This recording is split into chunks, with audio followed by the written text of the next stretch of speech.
Olá, pessoal.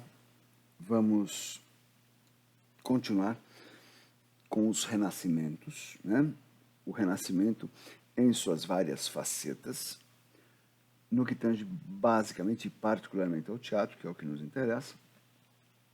Então, eu parei na Comédia dell'arte e eu ia falar dos tipos que compõem o quadro de personagens da Comédia dell'arte. Por que a gente os chama de personagens tipo? Porque esses personagens apresentam comportamentos já pré-definidos. Então, quando você compõe esse personagem, você não compõe a psicologia desse personagem, você não compõe o modo dele pensar, mas o modo como ele age. Então, você sabe que determinado personagem, como o Pantalone, por exemplo, que a gente vai ver daqui a pouco, ele é especialmente ávido por dinheiro e por mulheres. Ele é o chamado velho lascivo. Então ele encontra uma criada, que é a Colombina, que é o símbolo de todas as criadas, e ele olha para um lado, olha para o outro, não vê ninguém na cozinha onde está a Colombina, que é muito esperta, e ele já chega cheio de graça tentando agarrar a Colombina. E ela, que é esperta, fala: "Ô, seu Pantaleão, para, olha uma moeda." Ele larga da mulher para ir atrás dessa moeda que não está ali no chão, não existe. Nós já esperamos esse tipo de comportamento dele. Aí vai do ator que vai encarnar o personagem ser acentuar este ou aquele detalhe com mais ou menos qualidade, né? As qualidades que ele, ator, possui. Ok? Então vamos ver quem são esses personagens. Vamos começar pelos que são mais populares, engraçados, emblemáticos. Os criados, né? Que são chamados em geral de zani.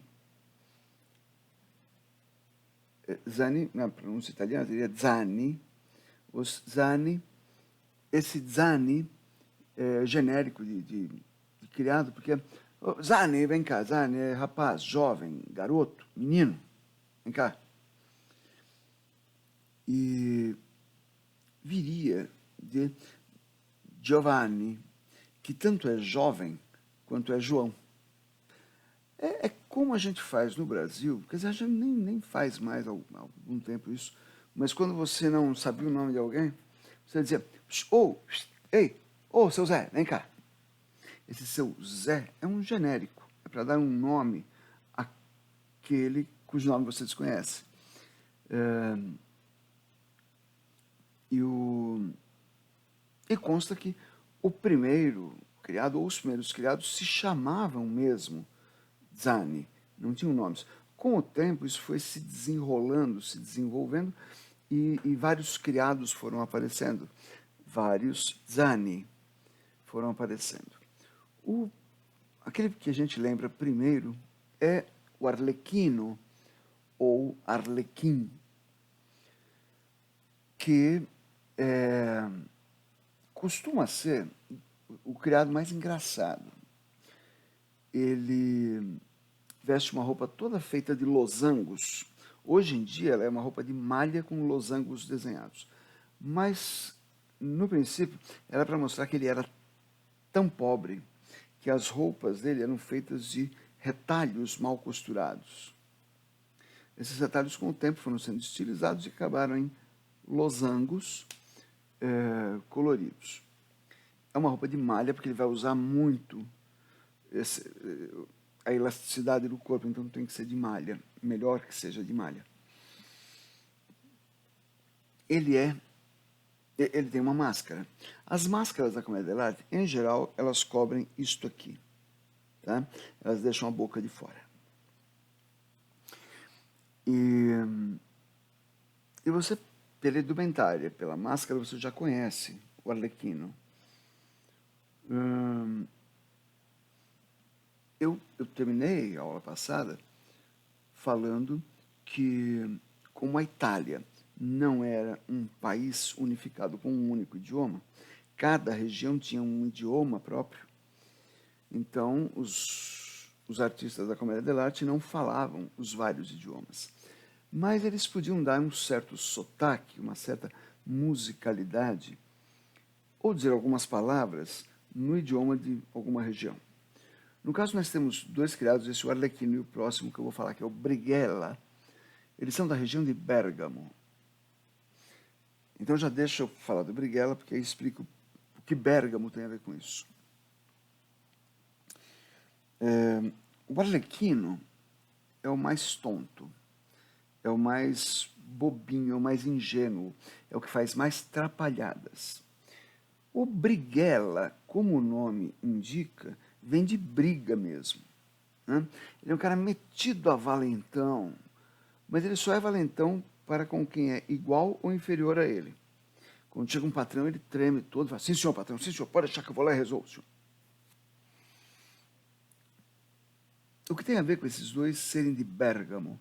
E eles falam com sotaque, ou se estiverem na região de Bérgamo, eles falam no idioma de Bérgamo, se souberem. Bérgamo fica na Lombardia. Agora, nesses tempos de coronavírus, vocês, se tiveram a curiosidade de ver que cidades, que regiões estavam sendo muito atacadas na Itália, vocês logo encontrariam Bérgamo. É uma cidade que foi barbaramente castigada por essa epidemia. Mas lá no século XVI, quando surge a Comédia dell'arte, o Bérgamo, que era uma região agrícola, o norte da Itália não é famoso por ser agrícola. Hoje em dia é a região mais industrializada. É do meio da bota para cima, industrializada é a parte rica. Do meio da bota para baixo é a parte pobre. E há lá na Itália muito preconceito do norte para com o sul. Mais ou menos o preconceito que há aqui no Brasil entre sul e sudeste contra nordeste. Tá? E os dois vêm de Bérgamo. Lá pelo século XVI, houve uma desgraça qualquer na região agrícola de Bérgamo, que acabou com as plantações. Isso fez com que um monte de rapazes ficassem, de repente, sem emprego. E como eles eram fortes, porque trabalhavam no serviço braçal, eles vieram para a cidade grande tentar a sorte, tentar arrumar o de comer. Anotem isso. O personagem de Comédia dell'arte geralmente está com fome. E geralmente faz bobagem por causa de comida. E é o que a gente chama de fome atávica. A palavra atávico significa aquilo que vem desde o seu avô. Né? O cara tem uma fome atávica. Quer dizer, são gerações que passaram fome. Então ele está acostumado com a fome. Então ele está toda hora pensando em comer alguma coisa porque ele não sabe quando vai poder comer de novo. Guardem isso. É importante para entender as relações da Comédia dell'arte. Aí, o Arlecchino é o mais ingênuo, mais tonto, faz mais atrapalhadas. E o Brighella? É um outro tipo de rapaz que veio lá do interior para a cidade grande. Enquanto vem um que não conhece, essa é uma das grandes graças dos criados, que eles não conhecem o traquejo urbano, como se comportar em sociedade. Eles não têm educação formal, então eles falam errado, eles andam de maneira desengonçada, eles não têm nada daquilo que nas cidades italianas mais ricas eram as notas de elegância, de etiqueta, de boas maneiras. E essa criada, não, eles falam errado, né? Eles cancanam. Notinha de rodapé aqui embaixo. Daí você pode concluir que aquelas piadas que o Caco Antibes fazia no Sai de Baixo, zoando o pobre, imitando o pobre, o jeito de falar, o jeito de não sei o quê. E que as pessoas achavam, e acham ainda, que passa reprise no Canal Vivo, as pessoas acham engraçadíssimo. Essa zombaria para com os pobres tem raiz lá na Comédia dell'arte. Tá? Vocês vão ver quantas outras raízes a gente vai encontrar aí. Tem mais. Então o Brighella, enquanto tem um que é só um carregador de pacote, que é o Arlequim, o Brighella, ele chega para ser segurança, para ser jagunço, para ser o criado de confiança. Patrão, se eu quiser eu vou lá e dou umas porradas neles. Este cara é o Brighella. Nas primeiras representações do Brighella, aliás, deixa eu ver uma coisa aqui. Na imagem do Brighella que eu passei para vocês, ele está com um punhal. Tá? As primeiras representações dele estava com um punhal, que é aquele cara que é do povão, mas as pessoas têm medo dele porque ele é de briga, ele é violento. Com o tempo, essa violência sanguinária de ter um punhal começou a não casar muito bem com a Comédia dell'arte, que não tem nada de tão violento. Tem muita pancadaria, mas ninguém mata ninguém na Comédia dell'arte. Aí, esse punhal foi substituído por aquele porrete de palhaço. Sabe aquele que são duas ripinhas que ficam ali paralelas, aqui na parte de baixo onde tem o cabo, elas são unidas, aqui na parte de cima elas são soltas. Então você não precisa bater em alguém. Você bate aqui no ar, uma ripa bate na outra e faz um barulhão, parece que está matando. O Brighella passou a usar isso daí, porque você tem que rir dessa violência. É como rir da violência do Tom e Jerry, do Pica-Pau, do Pernalonga. Né? Então é por isso que eles falam com sotaque ou no idioma bergamasco. Porque eles vêm de lá, eles vieram para a cidade grande precisados. Vou mencionar aqui um outro, que é bastante conhecido entre nós, que é um cara muito desengonçado, que é o Pulcinella, que vai ser o polichinelo em português. Em inglês ele vai virar punch. Na Inglaterra, a Comédia dell'arte, quando o dinheiro vai escasseando, sim, por quê? Portugueses descobriram o caminho marítimo para as Índias, os espanhóis descobriram montanhas de prata na América, os ingleses e franceses montaram impérios coloniais, a Holanda, que é pequenininha, montou um império colonial. O capitalismo, por conta da reforma protestante, começou a prosperar em todos os lugares. Aquele dinheiro da Itália foi caindo, né? E com isso a Comédia dell'arte atravessa a fronteira e vai para a França. Da França vai para o mundo. Então você vai ver Comédia dell'arte na Espanha, na Inglaterra, na França. Falaremos dela na França já já.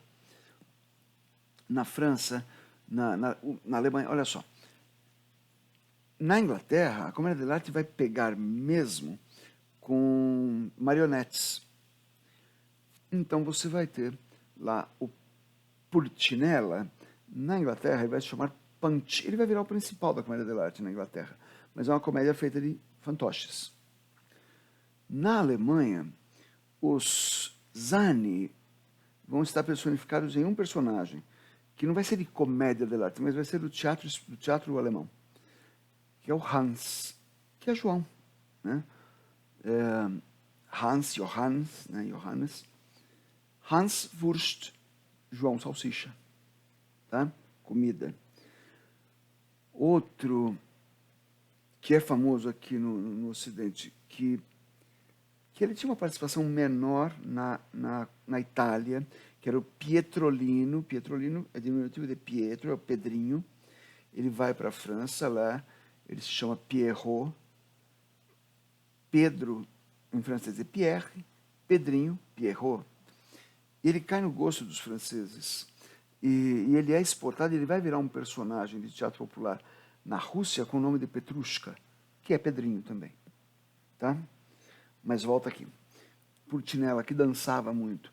A gente não sabe exatamente de onde ele era. É possível que fosse siciliano, napolitano, porque ele dançava muito, apesar de ter uma corcunda e uma barriga enorme. Mas ele era muito desengonçado. Daí, desse desengonçado, veio aquele exercício, o polichinelo, que a gente usa em academia. Do polichinelo vem o Pietrolino, que em francês vai ser o Pierrot. O Pietrolino deve ser de Nápoles, porque ele canta muito, ele é muito melancólico. Ele está sempre apaixonado e sofrendo. Tem uma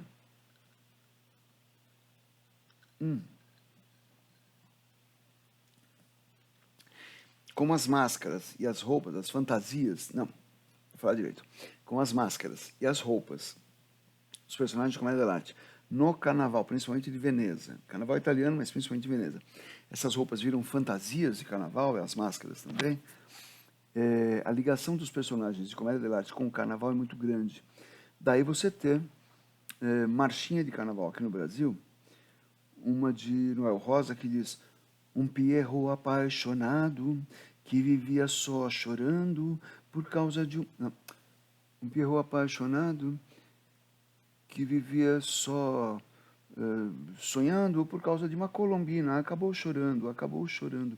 E ele termina com Pierrot cacete vai tomar sorvete com amendoim, porque Pierrot estava enchendo o saco com aquela melancolia toda dele. Tem outras marchinhas que colocam Arlequino tendo um caso com a colombina, né? Arlequim está chorando pelo amor da colombina no meio da multidão. Essa é da música Máscara Negra, que são as máscaras de comédia dell'arte que são negras.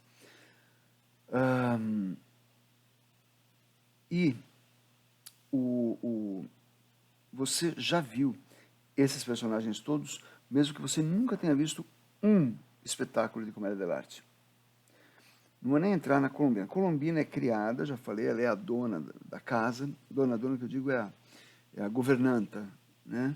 É a criada mais importante da casa. Ela não usa máscara e ela é que comanda os outros criados. E ela está sempre muito a favor dos enamorados contra os patrões. Ela não pode bater de frente com os patrões porque ela é criada. Então, na base da astúcia, ela resolve os problemas. Mas esses personagens que eu mencionei, você já viu todos eles. Porque esses personagens existem até hoje. Tá? Os criados e os patrões. Vamos avançar um pouquinho mais e eu já reconheceu algum? Se você botar a cabecinha para funcionar, você vai ver que você já viu isso em algum lugar. Eu falei agora há pouco do Caco Antibes, que fazia um burguês decadente que odiava pobre. Eu odeio pobre, tenho horror a pobre. Vamos ver os patrões, que são vecchi, né? Vecchi, velhos. O primeiro deles é um veneziano, Pantalone, é um comerciante. E como eu falei, ele se liga em dinheiro e em mulher necessariamente nessa ordem. Aí já tem uma piada. Um cara que larga uma mulher por uma moeda é uma besta. Tá? Não só hoje. No século XVI também. Ele é lascivo. Ele é sem vergonha, safado. E ele não só é avarento, ou seja, ele não gosta de gastar dinheiro, como ele é ambicioso, ganancioso, ele sempre quer ganhar mais dinheiro. Uma coisa muito frequente é ele querer casar a filha com alguém rico. Tá? Ou casar o filho com alguém rico. Isso é enredo muito comum de comédia dell'arte. Outro, o dottore. Atenção, o dottore não é médico. O dottore é advogado. Ele fala, assim como o Pantalone é de Veneza, ele é de Bolonha. Por que de Bolonha? Por que de Veneza? Porque Veneza foi a primeira das grandes repúblicas comerciantes da Itália. Depois vieram Pisa, Gênova, Florença e tal, mas a primeira foi Veneza. Bolonha é o lugar onde apareceu a primeira universidade da Itália, uma das primeiras do mundo. Estou falando aí de séculos 12, 13, por aí. A Universidade de Bolonha. Então ele fala como um bolonhês. E é interessante porque esse é o cara da falsa erudição. Ele fala tudo errado, porque, afinal, o próprio ator que está fazendo não entende o significado daquelas palavras. Quando ele está num lugar que ele pode falar para ser entendido, ele fala, fala, fala e não diz nada. Vocês conhecem personagens de humor hoje que fazem isso. Depois eu volto para dar os nomes todos para eles. Lembrar que ele é advogado, tá? E por que doutor ele não pode ser médico? Porque eles têm um personagem que é médico, e nesses tempos de coronavírus, eu pus muito gelo nisso aqui, tá me doendo até a garganta. Não que eu vá tirar o gelo, que eu não vou sair daqui para isso. Só para reclamar. Tem um personagem, uma máscara, né? Chamada Médico della Peste. Que peste? A peste negra, que atacou a Europa no século XIV e matou milhões de pessoas. Nesses tempos de coronavírus, esta máscara do Médico della Peste apareceu bastante na internet. Porque é uma máscara de couro que parece uma ave, parece um bico enorme. Um bico do que? De uma cegonha, de uma garça. Para cá, uma máscara de couro. O cara veste um capote que fecha do pescoço até os pés, mangas compridas, luvas, aquela máscara aqui, e a máscara é toda fechada, e nos olhos da máscara tem duas peças de vidro encaixadas para o cara olhar por elas, e um chapéu. E ele é sempre representado, a representação que eu coloquei para vocês aqui, ele está com uma vareta na mão, para não tocar os pacientes que estavam empesteados. Né? Ele cutucar, dói aqui, dói ali, com essa vareta. Por que esse nariz tão grande? Perguntou o Chapeuzinho para o lobo. Desculpe.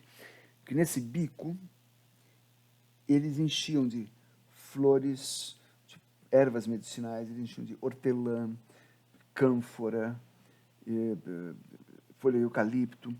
Por quê? Porque eles acreditavam que a peste, a doença, vinha pelo ar, pelo mau cheiro. Então eles colocavam isso aí para filtrar o ar que o médico respirava. Porque assim como os profissionais de saúde de hoje, o médico della peste também era mais exposto às doenças, porque ele estava em contato com mais doentes. Tá? E temos finalmente aquela besta quadrada que é o Capitano. O Capitano é espanhol. E fala com forte sotaque espanhol. Por quê? Porque nesta época em que surgiu a Comédia dell'arte, século XVI, e avança pelo século XVII, o sul da Itália, ali o pé da bota, que compreende Sicília, Calábria, aquela parte de baixo, a Sicília, ilha, né, e o pé da bota, estavam dominados militarmente por espanhóis, que eram muito agressivos e muito arrogantes para com o povo. Aí eles entram na vingança do povo. Porque a característica do capitano, e é capitão, ele não é nem general, que mereceria algum respeito, e nem é soldado raso, que você fala, coitado, esse aí também. Não, ele é capitão, é um oficial, início de carreira.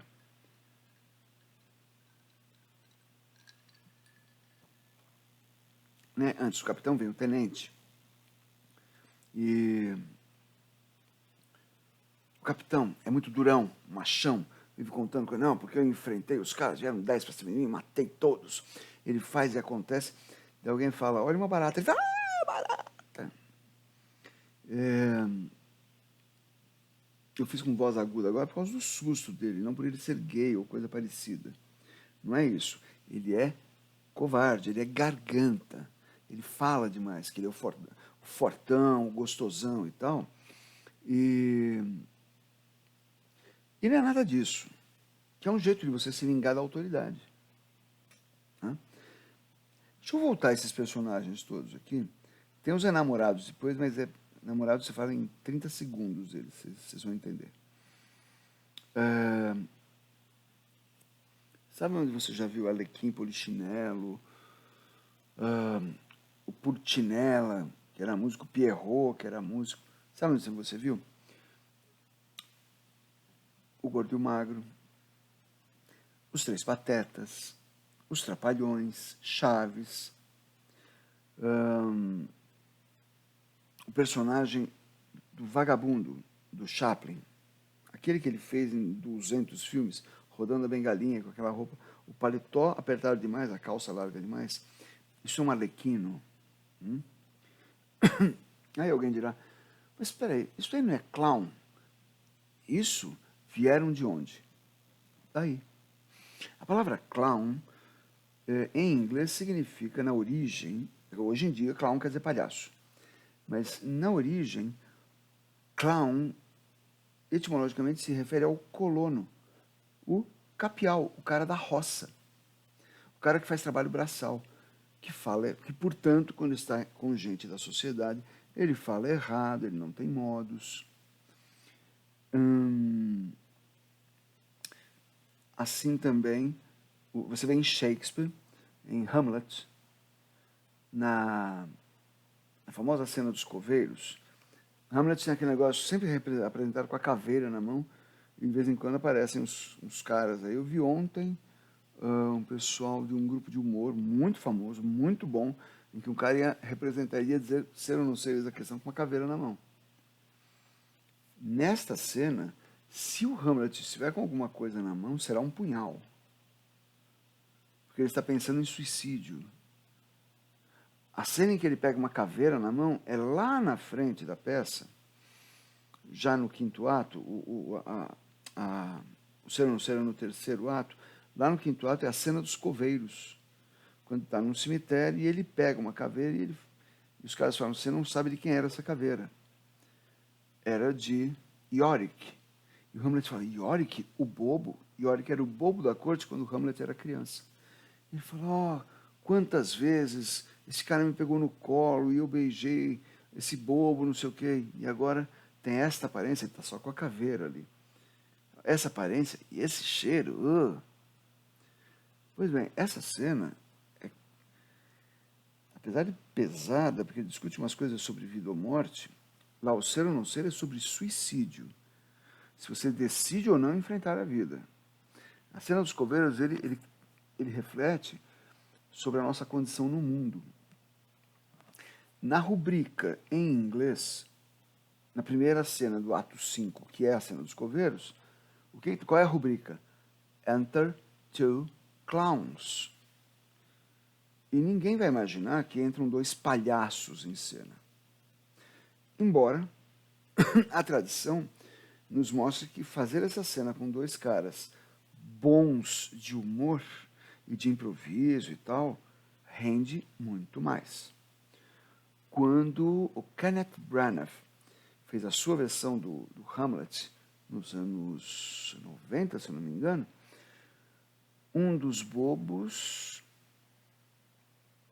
Os dois bobos eram comediantes. Não estou lembrando. Um acho que era o Robin Williams e o outro não lembro. O outro era até apresentador do Oscar. Billy Crystal, se eu não me engano. Mas eram comediantes famosos que fizeram os dois clowns. E clown quer dizer palhaço, pois palhaço se refere à roupa que os palhaços usavam. Que eles forravam a roupa com palha, até para se protegerem das inúmeras quedas que eles tinham. Daí, palhaço. Isso aí vai gerar o clown e seus dois tipos básicos, o Augusto e o Branco. O Augusto, que é muito senhor de si, faz o que ele quer, e o Branco, que tem uma certa urbanidade. Eu tenho o gordo e o magro. Quem é Branco e quem é Augusto? Quem faz o que quer, não importa a merda que vai dar. O magro. Quem tenta consertar as coisas? O gordo. Vai para a comédia da arte. Quem é o mais tonto, ingênuo, que acaba fazendo mais atrapalhadas? O magro, que é o arlequino. O gordo, quem é? Que é o gordo que fala pro policial que está passando por ali.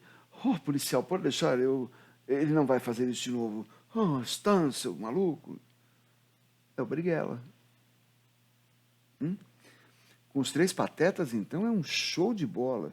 Porque o Moe, se vocês não sabem do que eu estou falando, entra no YouTube e coloca os Três Patetas, vocês vão ver um sketch ou uma sequência de sketches de humor muito engraçadas.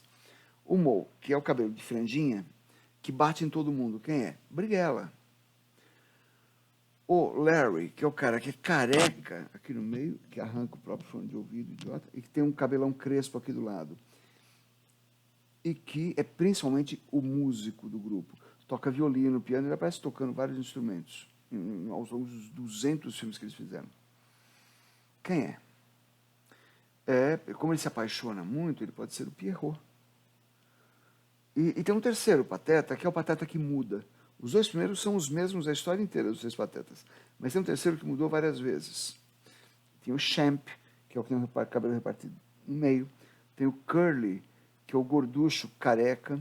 Careca porque foi cortado máquina zero. O Curly Joe e tal.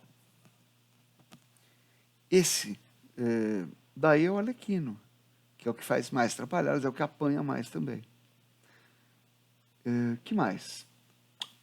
Os Trapalhões, versão clássica, formação clássica dos Trapalhões. Vocês já são malandrinhos, vai. O Didi é quem? Arlequino. Quem é o cara que está do lado dele? Fala, não, pode deixar que eu tomo conta dele. Ó, Ceará, e tal, dá um tapa no cara. Quem é? É o Dedé. Que personagem da Comédia dell'arte ele é? Se os dois estão juntos, vêm no mesmo lugar. Brighella. Aí você tem um bem ingênuo, criançola, que às vezes chora, não sei o quê. É o Zacarias, que é o Pierrot.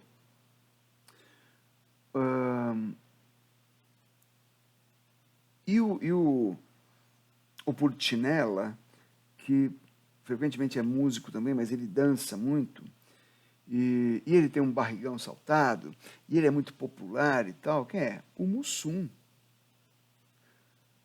Vai pro Chaves. Só vou dar uma chance para você. Quem que é o Arlequino no Chaves? O Chaves. Os personagens ali variam às vezes. Geralmente o Brighella dali é o seu Madruga. Mas pode frequentemente ser o Kiko também. O Kiko está mais para Pierrot, porque ele é o que toma pancada, que apanha, que choraminga e tal, é chatinho.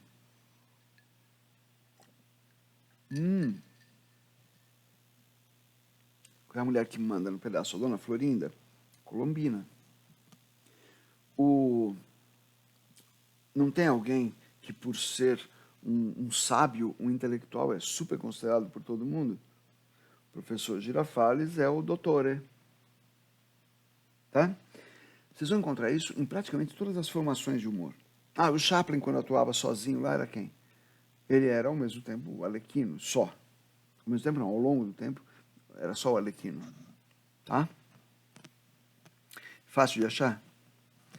Vamos ver, nos Trapalhões, não tinha às vezes em que eles faziam cena de que estavam no exército?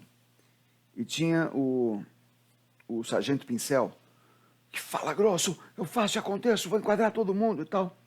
E estava sempre querendo dar porrada em todo mundo. E o Dedé vivia dizendo para ele, pode deixar, sargento, que eu tomo conta dele e tal, para ele não ir para a cadeia.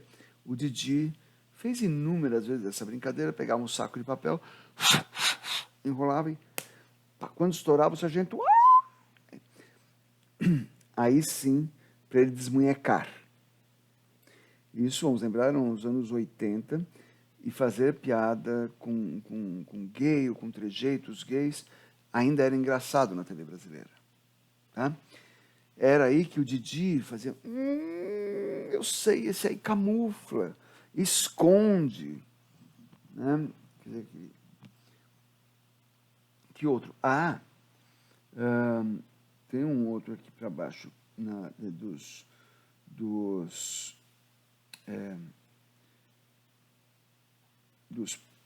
tem o capitão que via botando ordem, e tinha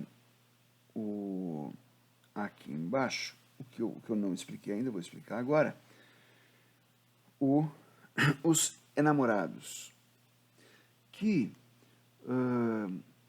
numa sequência tipo Os Trapalhões, você olhava lá e você via que tinha uma mocinha que não podia namorar porque o seu pai não deixava.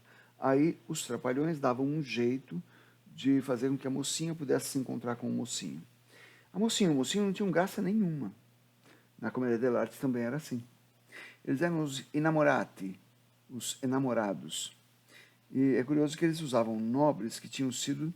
Perdão, nobres não. Eles usavam nomes que tinham sido da nobreza romana e que ainda eram da aristocracia. Então você tem Arsênio, Fabrício, Flávio, Florindo, que são os nomes de rapazes, e Angélica, Isabella, Beatrice, Flamínia, nomes das garotas. E, e a gente tem... Vocês me desculpem, eu estou com uma tosse braba.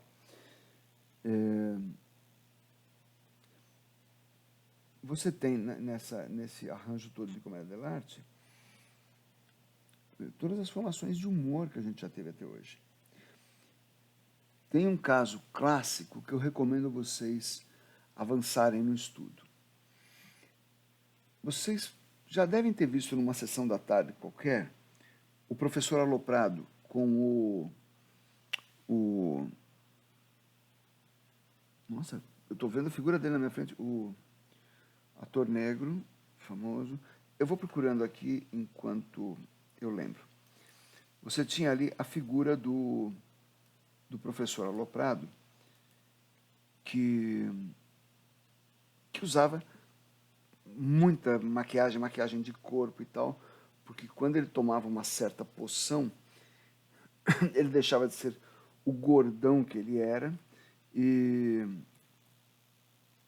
passava a ser um cara sedutor e tal. O que a gente observava era que ele, quando ele era bonitão, gostosão, ele era mau caráter.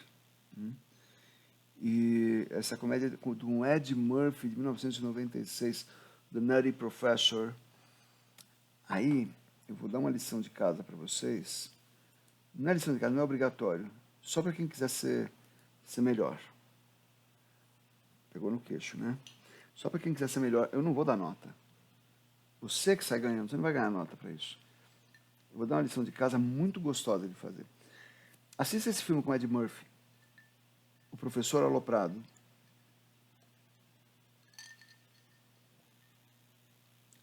Que não é ruim, você vai dar muitas risadas. Porque ele é um cara gordão. Isso é 96, a gente podia fazer piada com tudo, inclusive com gordofobia.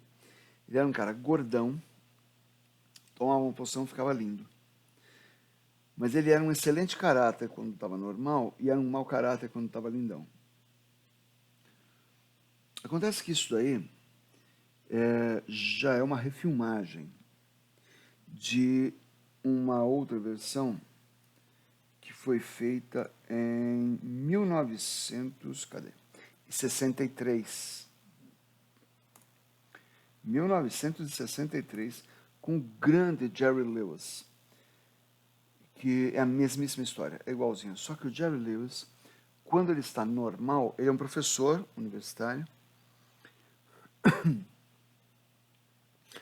Quando ele está normal, ele tem o cabelo todo escorrido assim para frente, ele passa bastante, não sei se alguém conhece, é o que se usava nos anos 50, até os anos 70, era o que se usava para pentear cabelo masculino, que era a tal da brilhantina, né? Que era não era que nem o gel que deixa o cabelo duro, era um negócio que deixava o cabelo oleoso, na verdade. E se usava muito, era o que o Elvis Presley usava, todo o pessoal do rock and roll usava esse negócio, essa pomada, esse negócio no cabelo. Por isso que o filme com John Travolta e Olivia Newton-John se chama Nos Tempos da Brilhantina, Grease. Grease é a brilhantina, grease quer dizer gorduroso, né? Grease que você passa e passa o cabelo. Então era aquele cabelo empastelado, óculos e um dentinho falso. Esse dentinho que você compra em loja de 99, que dentinho que você faz para fazer brincadeirinha. Quando ele tomava, e ele não tinha nada de diferente nas roupas, só que as roupas eram, sei lá, um número 2 maiores, só. Quando ele tomava a poção mágica, que ele ficava lindão, ele penteava o cabelo. Só. Aí, assim, as roupas eram as roupas de um cara muito moderno em 1963, que as pessoas estranhavam, nossa, é moderno demais. E, e ele era um escroto, tá? Quando era o bonitão, que se chamava Buddy Love. Buddy Love. O, o, o bro de amor. Buddy. Buddy é chegado. É o Buddy Love, é o cara amor. O mundo inteiro sabia que ele, neste filme, ele fazia dois personagens, porque recentemente ele tinha desfeito uma parceria em que era ele e um cantor chamado Dean Martin, que usava o cabelo penteado do mesmo jeito, fumava enquanto bebia, ele segurava o cigarro e o copo de uísque assim. Ele fumava e bebia. O Jerry Lewis, ele fuma dançando com a moça. Ele está dançando com a moça, ele traz a mão e fuma. Né? E o Jerry Lewis fazia o bobo, era o arlequino, e o Dean Martin fazia o briguela. Só que era um briguela todo penteado, bonitão, gostosão, que era quem fazia as canções românticas, que era quem ficava com as garotas e tal. Romperam feio, não foi bonita a separação. E o Jerry Lewis falou, ah é? Espera um pouco. Porque o Dean Martin cantava bem e tinha muitos amigos. Ele era da turma do Frank Sinatra. Então ele estava sempre bem descolado. O Jerry Lewis vai e põe o cara inteiramente nesse personagem escroto. O que o Jerry Lewis usou no departamento de maquiagem? Um pouco de brilhantina que ele já usava no cabelo. Para deixar o cabelo escorrido para baixo ou para deixar o cabelo penteado. Só. Aí tinha a roupa de um e a roupa de outro. Acabou. O resto é usa-se de um recurso mágico chamado interpretação. Já ouviram falar? Assistam os dois, mas assistam o do Ed Murphy primeiro. Porque senão vocês não vão conseguir terminar. Porque o do Ed Murphy é muita trucagem. Repito, não é um filme ruim, é uma comedinha engraçada.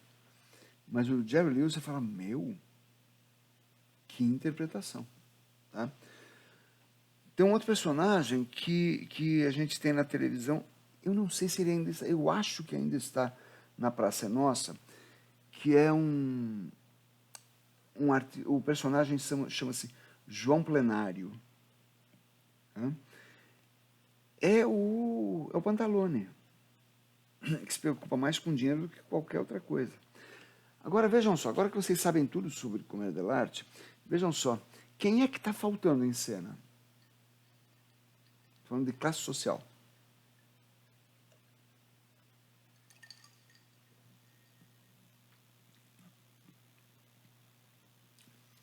Você tem a classe baixa, a criadagem. E você tem, deu para reparar que o doutor, o capitão, o Pantalone, comerciante, que eles são todos, qual é a classe social? Burgueses.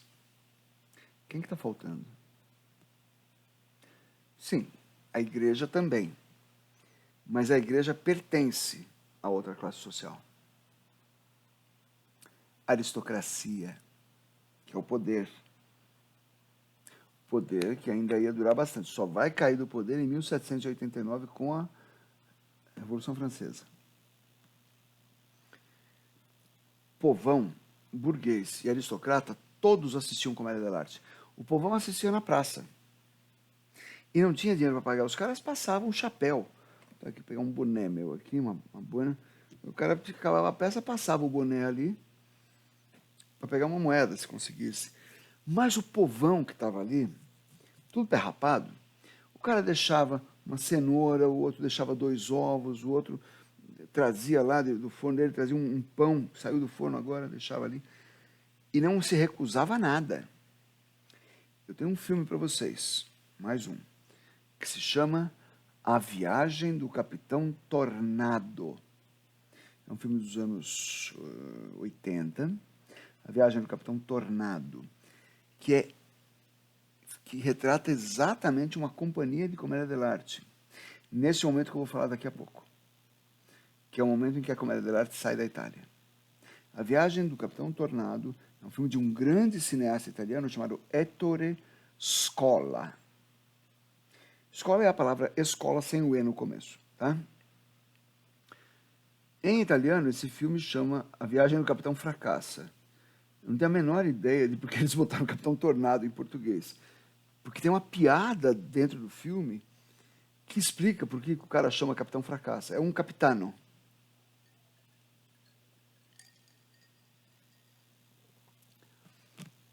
E pega, é o momento que eu vou falar em seguida. Mas, por enquanto, eu sou aristocrata. Assisto a peça. Eu pego a turma lá na praça pública e trago para o meu palácio. O povão, já falei, está assistindo na praça pública. E eu peço para algum criado meu, para algum empregado meu, vai ver se você acha alguma diversão. Não é o limpador de privada que vai fazer isso. É o mordomo. É o criado mais importante da casa. Ele vai e procura uma companhia de teatro e traz para o palácio. Lá na mansão do burguês, veja, o cara que é sapateiro é tão burguês quanto o cara que é dono de uma fábrica de sapatos. Tá? Porque os dois dependem do seu trabalho para viver. Ok? Então, lá na mansão do burguês, porque tem burguês que vai assistir na praça pública, tem burguês que leva para casa. Eles levam também a Comédia dell'arte. Quando o povão está assistindo, eles se reconhecem em cena. Nós é assim mesmo, nós é tudo nos nossos, é igual você lá. Assim, e eles dão risada, porque eles dizem que é tudo uns bosta na água mesmo, que nem nós. E ó, esse patrão aí tem xarope que nem o meu. Zoa ele, Arlequim. Tá? É aquela mesma risada que você deu quando assistiu. Qual é o filme? Globo Filmes. Arlequim e Brighella. Tem Capitão. Tem Pantalone. Tem Padre, tem tudo. O Alto da Compadecida. Né? Aquilo tudo está ali para o povão se ver. Você se viu e deu risada quando aqueles dois capiaus lá, o Chicó e o João Grilo, quando eles tentam dar um golpe em alguém. Não é desonesto isso, mas você sabe, assim como a Compadecida fala no final do filme, você sabe que aquilo lá é estratégia de sobrevivência, eles não têm a quem recorrer. O povão se vê lá e reconhece o patrão. O aristocrata assiste e fala, criados e burgueses, eu não sei qual dos dois é mais idiota. E o burguês, quando se vê, ele vê o criado e fala, essa criadagem tem que descer o cacete mesmo, são todos assim mesmo. Mas quando ele vê o burguês em cena, ele diz, tem um cunhado, tem um primo da minha mulher que, rapaz, é aquela besta ali do capitão, idêntico. O burguês não se reconhece em cena. Por que não tem aristocrata? Porque a aristocracia se reconhece como classe social. E fala o quê? Hoje você está zombando de um cavaleiro, que é um grau de nobreza pequeno. Amanhã você vai estar zombando de quem? Do rei? Não pode.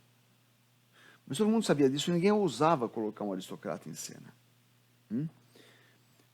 Ou se coloca um aristocrata em cena, não é para rir dele.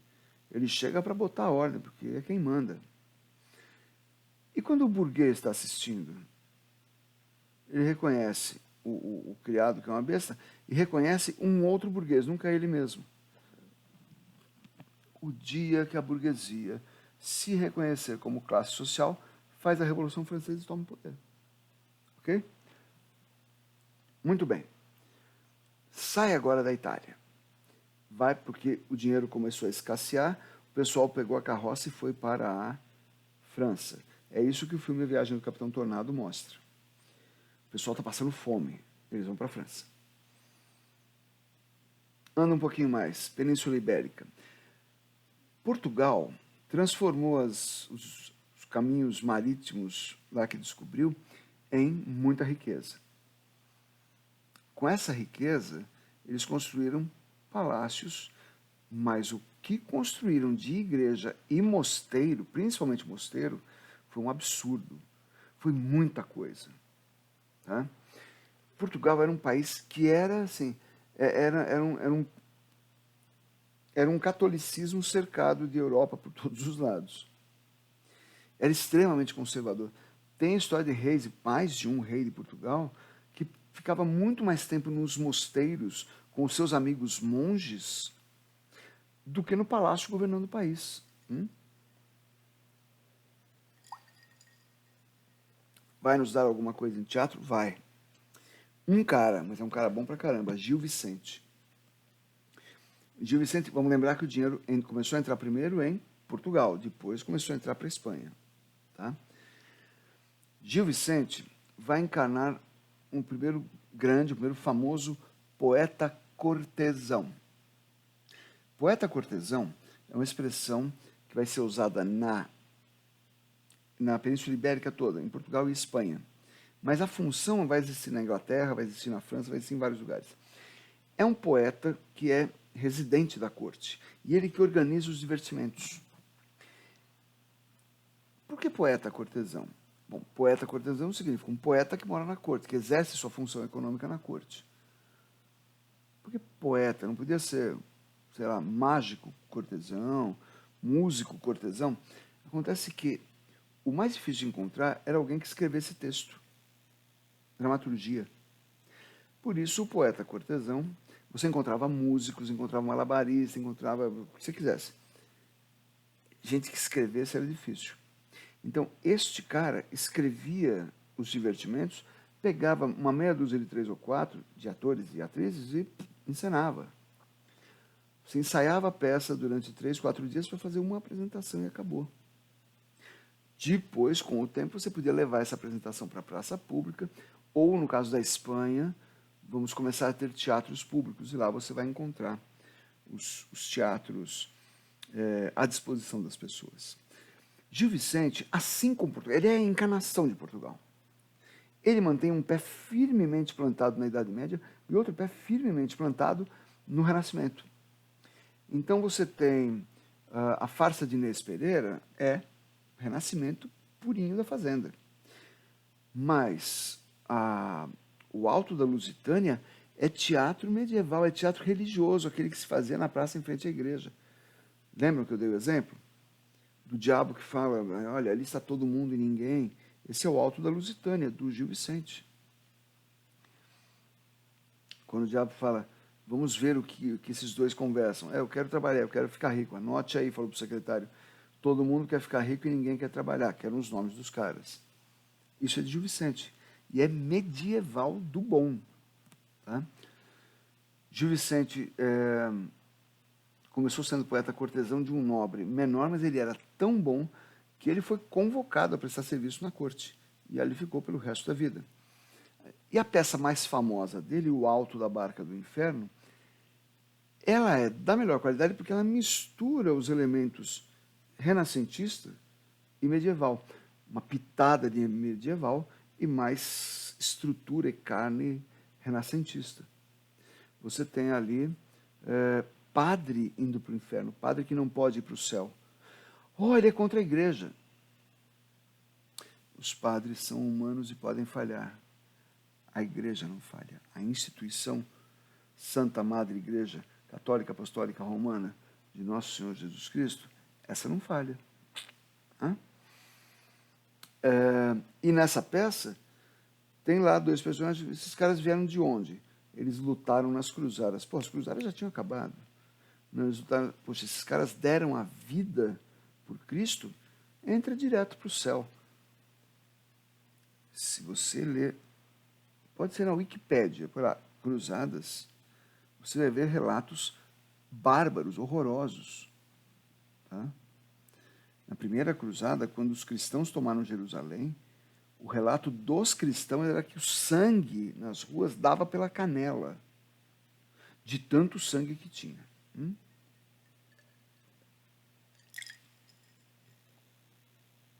Aí já falei, Face de Inês Pereira, Alto da Lusitânia, Alta Barca do Inferno, né, são peças de Gil Vicente.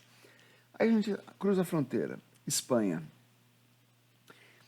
A Espanha teve mais sorte que Portugal. Menos a princípio, mas muito mais depois. Que é o quê? Quando eles descobrem o caminho para a América, não para as Índias, eles estavam esperando comprar cravo da Índia, noz moscada. E não tinha nada disso aqui na América, ali na América Central, onde eles chegaram. Mas eles viram nos enfeites de mão dos astecas ouro. Onde é que tem disso daqui? E aí começaram a caçar ouro. Fomos pegando ali astecas, maias, foi descendo.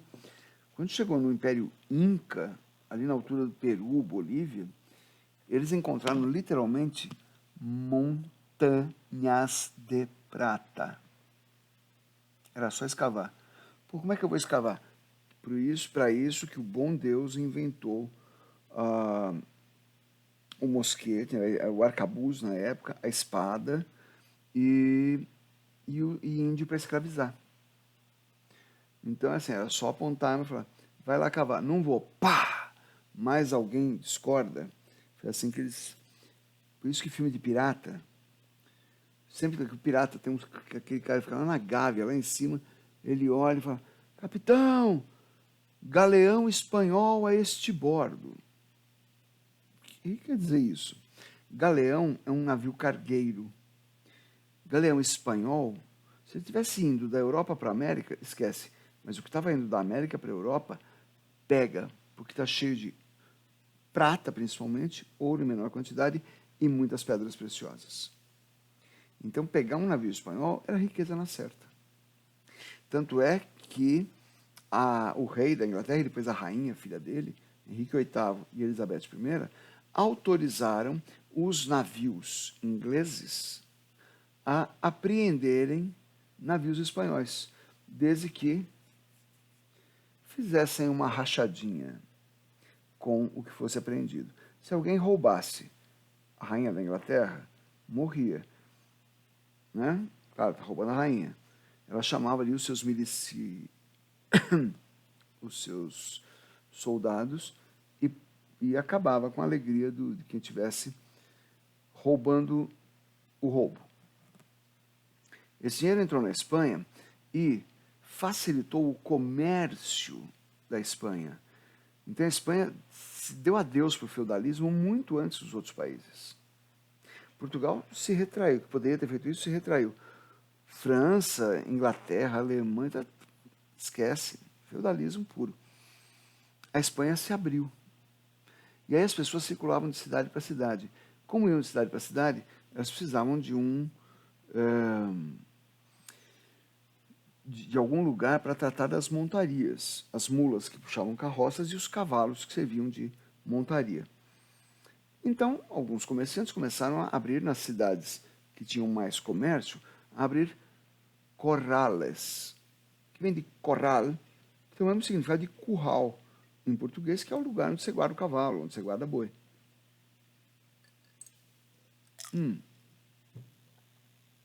Comerciante mais esperto um pouquinho a coisa, fala, pô, lá eu tenho um curral, onde se cuida de cavalo, mula, troca ferradura e etc.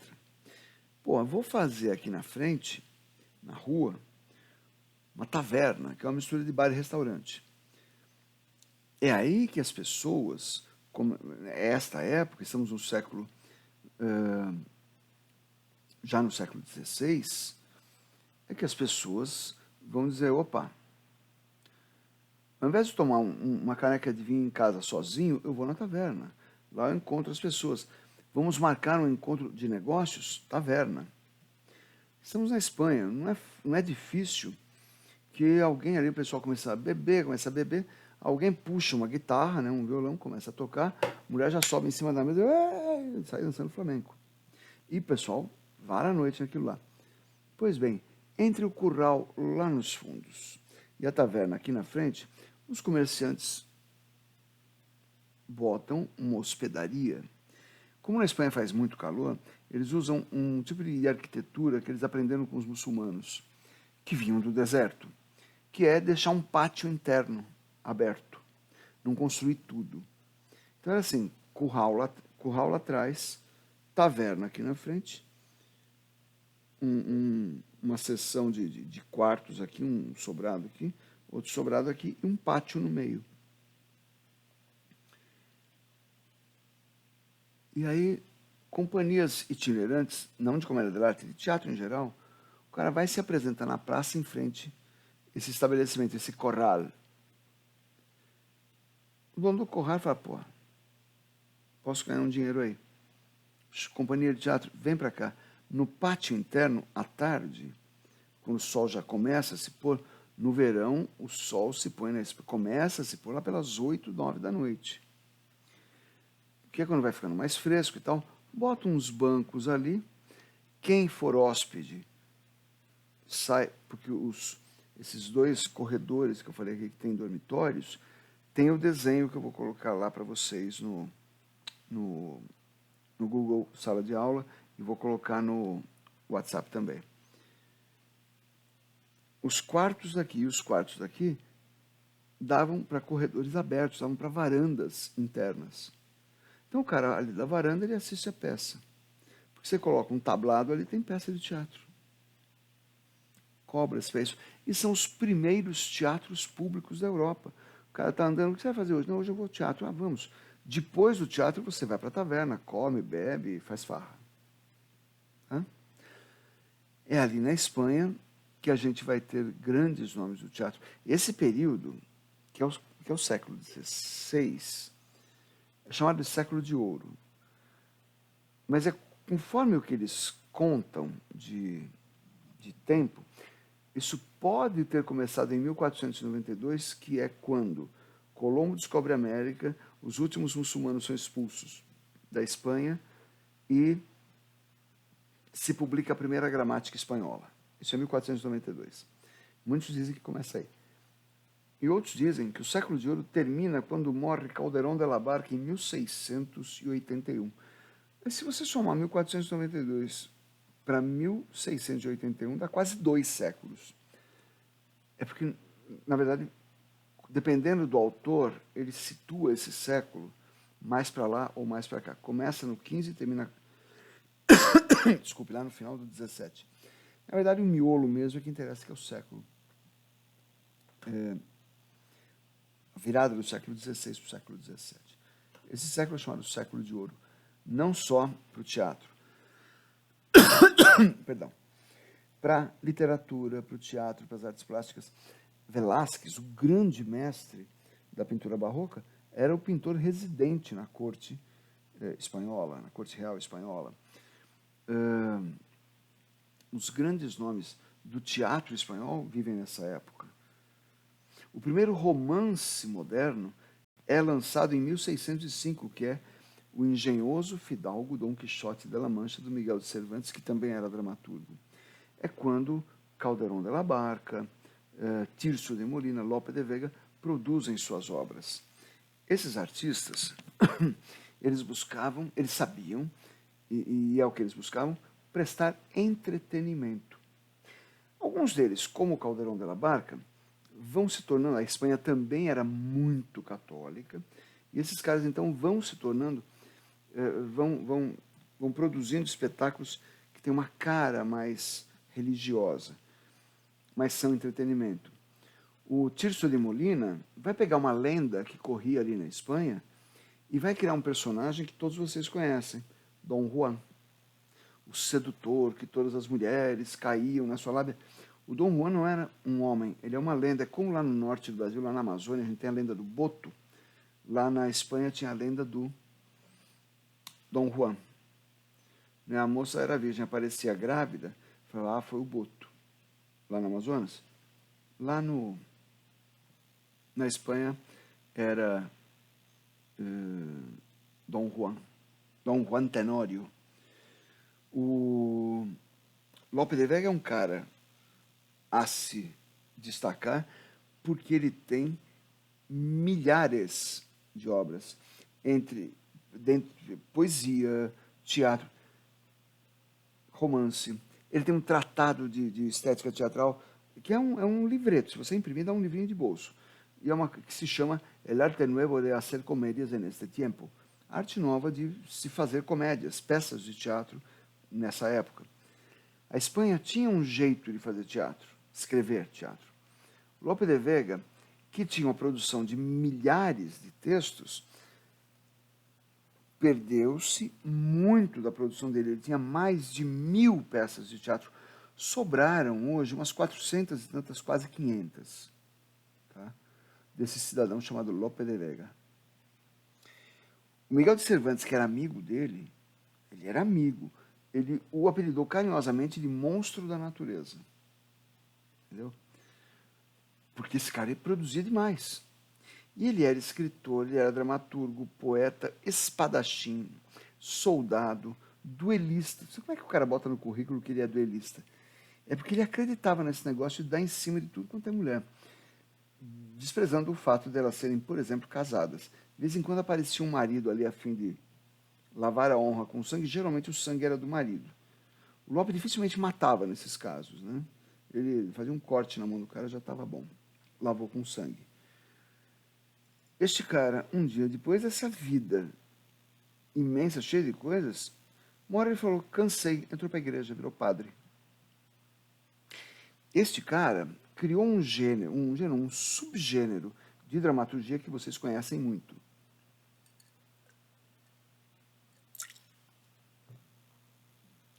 Chamado capa e espada. Capa, espada eu sei o que é, mas o que é capa? Era a vestimenta masculina. Era a roupa que vinha por cima de tudo. E ele escreveu peças que tinham... que ele inventou o gênero ação, percebe? Que todo mundo queria ver os caras duelando em cena. Tem uma peça dele que está num museu lá na Espanha, eu não vi, mas li a respeito, que ele escreveu do lado da peça. Nesta, ele escreveu, nesta nem história há, só golpes de espada. Que é um filme de ação por ação, é Chuck Norris, é Rambo, tá? E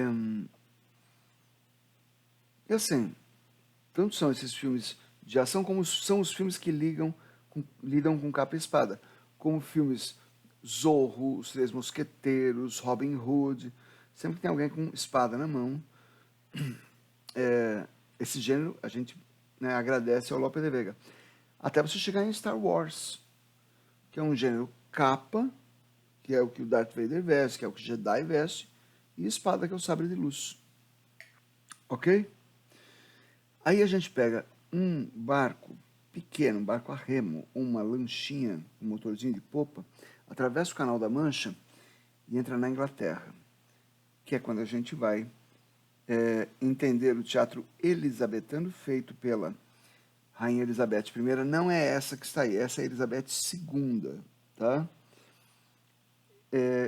Que é Highlander, segundo o Leandro Carnal. Essa daí vai enterrar a família toda, até bisneto ela enterra. E a gente vê porque Shakespeare apareceu. E depois, quando a gente volta para o continente europeu, você vai encontrar o teatro francês conversando com uma moda nova chamada barroco. Mas já estamos com 1 hora e 8 minutos.